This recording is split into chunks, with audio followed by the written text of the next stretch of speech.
to another episode of Mighty Moms on the Achievement Channel. We are reaching you live from our studio at the School of Eloquence in Lagos. The show that celebrates the strength, resilience, and impact of mothers around the world. I'm your host, Sarah Roberts, and today's episode is one that will truly touch your heart. We will be exploring how the powerful lessons passed down from mother to daughter shape our generations.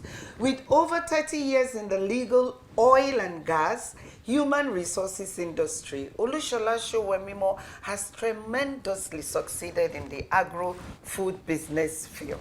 As an agrologist, she started Ope Farms in 2014 and has since garnered over 800 loyal customer base, consistently supplying organic farm produce. Through her Grow to Harvest initiative, she has mentored over 400 people and has trained over 1,000 participants on how to grow food at home. The BBC World and France 24 have featured her success story among many other media houses.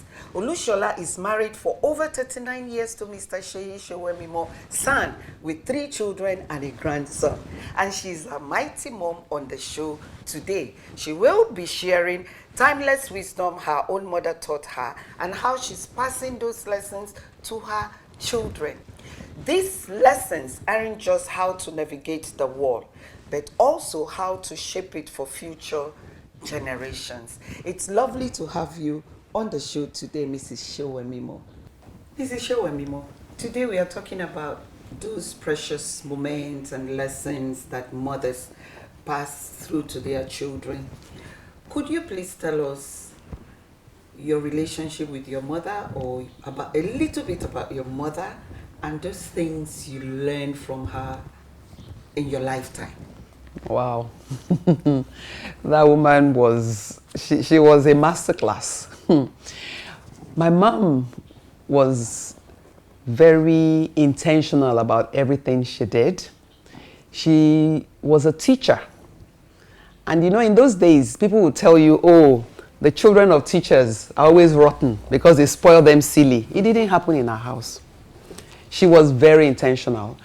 I remember vividly that we always had a helper. She would tell us they are our helpers. No, they are her own helper. And that there was no way that she would raise another person's child who would turn out right when her own are spoiled. So everybody had their own chore. Before you go to school, you had to do something. She was very intentional.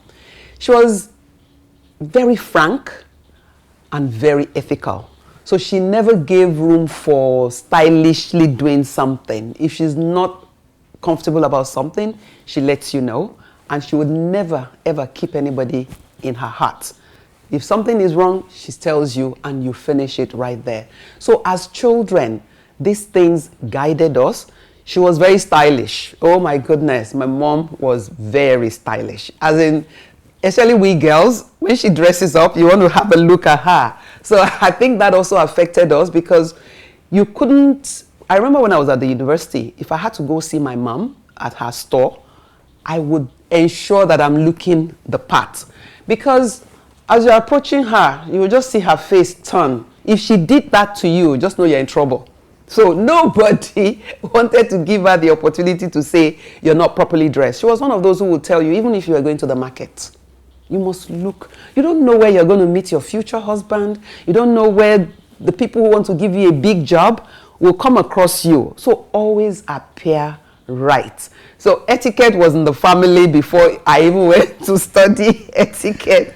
And you know, my siblings, I had teased them yesterday. I said, what would you say about mom? They said, oh wow, that courageous woman. She was very courageous. She didn't go to the university, but I remembered her holding very high positions in places like the Chamber of Commerce. She could speak well and she had the exposure because my dad used to take her along on his trips. And it was one of those trips that she came back and changed her business. She said, oh, she has enjoyed teaching, but it's time to move on to something else. And that was how she became a trader. Apparently, when she traveled with the man, she would go out to the shops, and then she was beginning to see sense in buying things to come and sell. So that influenced all of us. There is hardly any of my siblings who is not an entrepreneur. You know, even when the chips are down, she knew how to maneuver. So that really helped us. And then she loved her grandchildren. Oh my goodness. You could ask my mom to go pick your children from school. But because they're her grandchildren, she would without even questioning it. Their birthdays. There was once we got to her home and she had made a bed. I'm not exaggerating. That bed, I've never seen a bed bigger than that ever since she made it. And we all got to her room. I'm like, Mom, what's the meaning of this? She said, oh, it's for all my grandchildren to be able to jump on. That, you know, it's for you to. I said, but Mom, we were never allowed to jump on your bed. She said, that's you. These are my grandchildren. They have a special privilege. I'm like, okay, now we're all listening. And then she taught us to face the world. Don't ever scamper home and tell her, oh, so-and-so is trying to, or somebody told me something in school and you're crying. My mom was like, and why? You go back and tell him. So we didn't know at the time that we were more or less in school learning. But all of these things have shaped my own life and all of my siblings too. So that's my mom. I will tell you in a nutshell because it could be longer. Yeah. I'm loving her already. From what I have deduced from you, she has been a counselor, teacher, encourager, a go-to mom generally. Oh, yes. Firm and fair. Yeah, firm to and her fair. children. Yes. I love her. Thank you. Mrs. Sowemimo, you have been a successful agriculturist, an entrepreneur, and a speaker. You're speaking all over the place. Now, how have you been able to navigate this with your family, your career, and self, and still be the precious mom that your children look up to? You know, I told myself that my family would always come first. So even when people tease me and say things like, oh, do you ever rest and all of that? I was privileged to have attended I think it was a Stephen Covey program where he spoke about scheduling everything you need to do. So what are your priorities? And in scheduling those things, you even had to schedule your family time. So that greatly helped me. And then in their early years, I was actually a partner in my husband's law firm. So that gave me a bit of leeway to leave the office. I used to love picking them up from school myself because the kind of conversation that you have, you know, they download all that has happened during the day. And that kind of helped me to start deciphering the strength and the weakness of each of the children. So I made room for them. I always made sure that we had family time. It was very, very important. I would always be in their schools. In fact, the PTA, I never missed a PTA. I remembered once, one of them was going to have a presentation that we had worked with him for about 2 weeks towards this presentation. They then changed the date and it fell on a weekday. I'm like, ha! And my boss at the time, you know, everybody kind of feared him, you know, and I made up my mind that I was going to ask him. So the evening before the event, I went into his office and I said, sir, I need a favor from you. I would like to come in a bit late tomorrow to enable me see my son's presentation in school. And he said, see your son's presentation in school. I said, you can take the hours from my leave. In fact, I don't mind taking 1 day leave just to be there. He said, well, I'm sorry, that can happen. It's going to be a bad precedent. I won't let you do that. I said, that's the price you pay for being honest. Because if I had woken up that morning and said I had a tummy upset and went, nobody would have known. But it's not my style. I feel that one has to be ethical and be candid. What kind of lie would that have been? What if somebody else from my office came there? So that morning, I decided, well, it's one of those things. I didn't tell the boy that I was not coming. He said, Mom, are you coming? I said, let's see how it goes. Which was one sentence my mom used to say. My mom would definitely never really tell you no when you know that it might be a no. Guess what? As I was getting dressed that morning, then the day before, part of what they had done, they had made necklaces with newspapers. It was really beautiful. I wore it on a white shirt just to remind myself that, well, I didn't go to my son's school. Do you know, as I stepped into my car, my boss calls me at 5:45, because I used to leave home about 5:45, 5:50. He said, Mrs. Sowemimo, where are you? I said, I'm just about leaving home. He said, I didn't sleep all throughout the night. Please go for your son's event. So from that time on, I realized that it's actually possible to make it, because I wanted to find that balance, I wanted to find that balance. And guess what? That day, I worked the extra hours. So those are the kind of things that has always helped me, spending time together. Then I always made sure that on Sundays, we all had lunch together, irrespective of what anybody else had to do, because hearing them speak goes a long way. And I was never a mom to shut you down. I would, even if you tell me the most absurd things, I would just hold myself tight, but listen into you so that at the end of the day, I know how I can help them, to find their own balance. Okay. Quickly. People say be careful how you brush others because the dirt may be falling on you. Now we want to talk about the impact. In this case, it is your children. You have been brushing them, you have been grooming them, guiding them, and of course there's a lot of things that would have fallen on you. Now I want to ask, what impact has that been on you as a mom? Being a mother really deepened me in many ways. I started listening more. I didn't think I had that skill. I'm always eager to speak, but then being able to listen into them, what they were saying and what they were not saying. Body language was a big one for me, because sometimes what they're telling you, they have probably 80% of it is still inside. Mm-hmm. So I had to brush up my questioning skills to be able to draw them out and get more from them. I became their friend. I had never, and I suspect that my children would agree, I've never been the mom, because I found out that I just had to be their friend. I remembered when my daughter went into uni, and the first time she got there, she realized that she could borrow 50 books. I was the first person she called, and her friends were like, who calls their mother to say such a thing? That is a kind of impact, the kind of relationship, I'm more relatable. I empathize more because you've been a mother.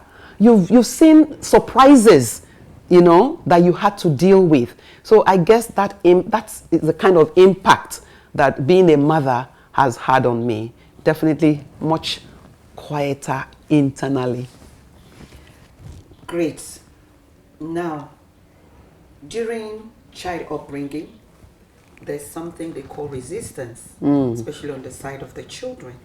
I want you to tell us in short words how you overcame that, and finally, what were those challenges that you have never voiced out, or that you have voiced out, that you have experienced during the course of motherhood, that you look back now and say, hey, it was worth it. The resistance of your children and yes, the resistance. The resistance obviously would come sometimes, but we didn't have very many of them. One of the things that I also did was that I related very closely with mothers who were more experienced, who had been there before me, because honestly, their experiences are priceless. So I had that to guide me. I had family, I had my mom, even referring to some of the things I did, you know, when I resisted some things and how she managed it. So one of the things I used to do is to find the root cause of the resistance.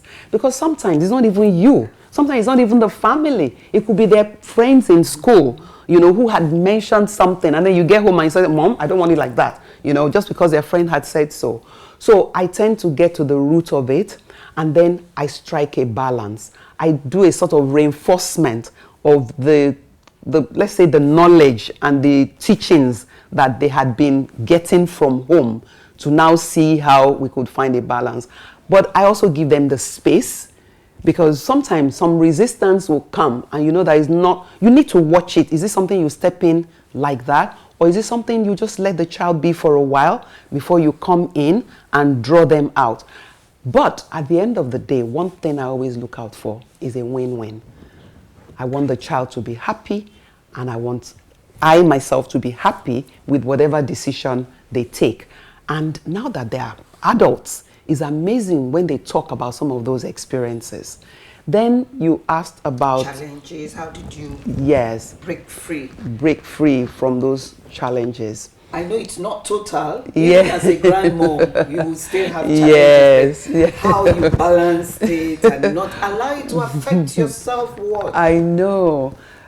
One of the things that I tend to do, and you know, the children, I think they know it. I tend to first of all withdraw into myself. Look at it. Is there anything I have done to contribute to this? And if there are, I'm happy and glad to apologize. I had a dad who would tell us that even if I offend you as your father, feel free to tell me, I will apologize.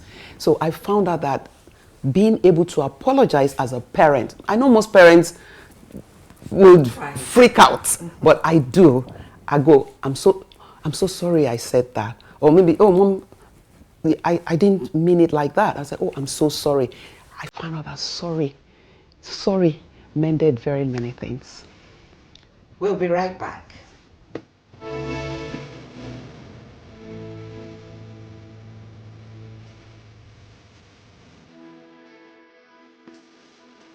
Motherhood is a transformative journey that shapes our children and us. It's filled with joy, challenges, and profound growth. Today, we honor the unsung heroes, our mothers, whose love and dedication lay the foundation for our achievements. Motherhood teaches resilience, the strength to wake up each day with purpose, despite sleepless nights. This resilience empowers us to overcome obstacles and reach our goals. It fosters creativity and problem solving. From soothing a crying baby to managing a household, mothers develop invaluable skills that drive success in ever-changing environments. Today, we celebrate every mother who has doubted herself yet continues to push forward. Your love, sacrifices, and commitment are the true markers of success. You are the heartbeat of your family, and your influence reaches far beyond your home. Today, to all the mothers watching, remember this: your journey, filled with love and perseverance, is the foundation of all-round achievements. You are raising the next generation of dreamers, leaders, and innovators. Your role is powerful.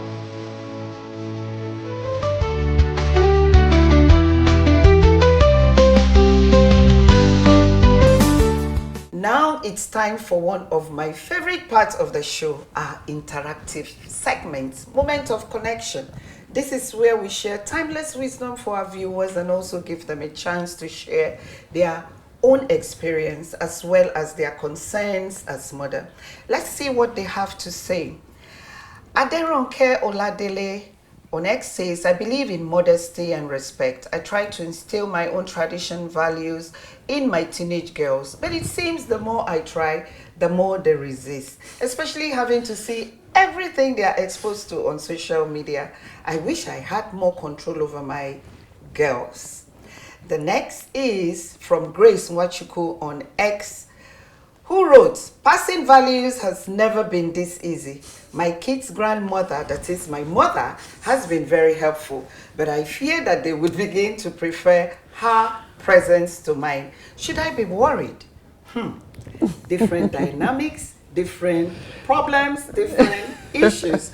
What's your take on this, Mrs. Sowemimo? Well, let me take the first one first. That's the one who spoke about the children being exposed to so many things on social media. Let's be candid. Raising children these times is different from raising children in my own time. But I have a grandson, so I'm already feeling myself into that space. What I would encourage the mother to do is that you need to be their friend. You need to get inside of them and don't do the mommy thing, because if you keep doing the mommy thing, they'll keep hiding things from you. Let them be open, be free. I remember his son telling me once that he was encouraged to jump the fence to go and buy suya and come back. And he said, oh, you don't know my mom. If you know my mom, you'll know that I would never do that. So that's the way you should start thinking. And the times we're in, social media is there. But let them know that there are boundaries. And then be consistent with the words they hear from you, with the things you advise them on.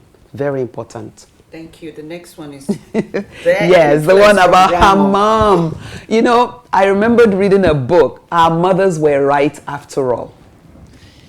If the way your mom raised you was good enough for you, then it should be good enough for her to influence your children.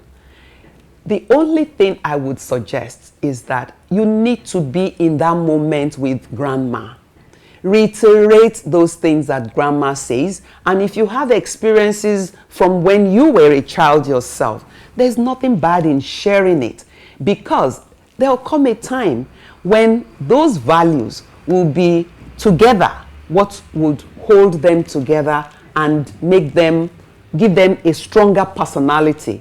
And you'll find yourself quite thanking grandma for having done that. So just stay in the moment with grandma. Use those things that she said, reiterate it so that it doesn't look like as if they only hear it from grandma, and share your own stories of how grandma helped you when you were also growing up. Wow. It's always been a delight to have converse, to yes. talk, to speak with women like you who have gone through so many challenges and yet are able to stay above the water level, pass through, navigate themselves through motherhood, career, and self. Because yes, look at you. Self. Nobody would know what you have passed through, even though we know that what we have heard concerning your challenges is just a tip out of the iceberg. If there was time, you would have said more. No. And I'm sure the viewers have really gained value from what we have discussed today. Now, before I let you go, before we wrap up, we need to get a piece of advice from you. What piece of advice do you have for our viewers? So this time the parents or the mothers? Anyone concerning being a mighty mom, because today you are a mighty mom. Yes. So being a mighty mom, I would encourage you to be into your children. Many mothers tend to shout when things go wrong. But guess what? The minute they know you to be a shouter, they then start to split. And you find the children sometimes becoming their own inner caucus and leaving you out. So I would say encourage them to be able to speak. Let them say things to you. Let them say things that will rattle you, and you will pretend like as if you're not rattled. But you know, at the end of the day, you're going to go back into yourself.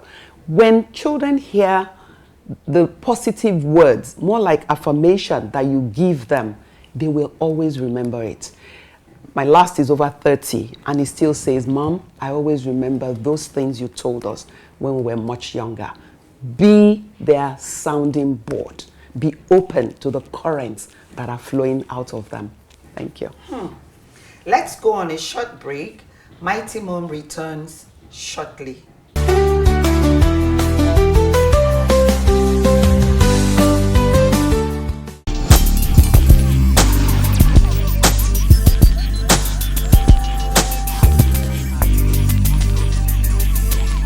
Well, my experience here at School of Eloquence, I was able to overcome my shyness and anxieties because previously I was not able to communicate well with people. I wasn't able to look in the eyes of people. I was so nervous, but coming out today on my last masterclass, I was able to overcome all of my fears, and I am really grateful for that.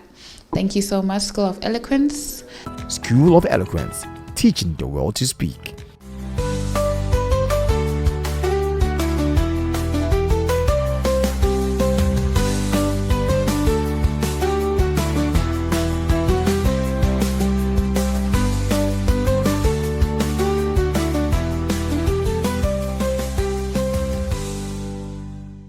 Hi, my name is Cynthia Osage and I'm a mighty mom. My name is Mrs. Emmanuel Efe. I'm a mighty mom. Mrs. Ifoma Okolo, and I'm a mighty mom.